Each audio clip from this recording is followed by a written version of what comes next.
senin gözlerinden gitme yok. Mana senin sözlerinden gitme yok. Senin öpük Gecelendi senin aydın günlülüğünde düşün bu dünyada son güneşen senin kaygıyı hem kutsana bağlıyım.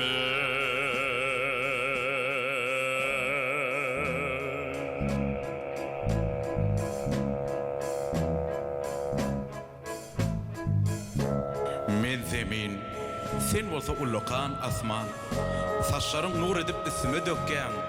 Emma düşün düşünlere şeyle gün doğu saçlarım garbari isime yağar saçların garbari üstüme yağar şanlı ak saçlarım seyilip yüzüme kararır belentten yerin yüzüne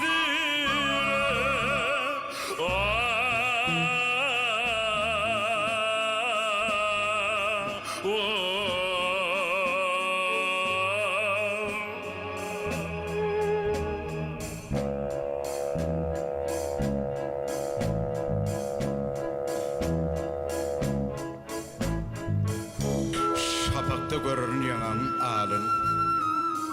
Gecede görürün yanan halın. min bir gıyza gözlerim min bir gıyza sözlerimi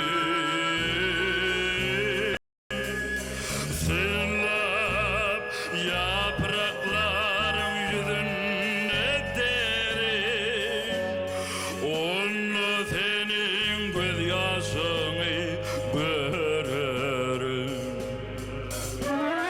şanlı ak saçlarım seyilip yüzüme kararır belentten yerin yüzüne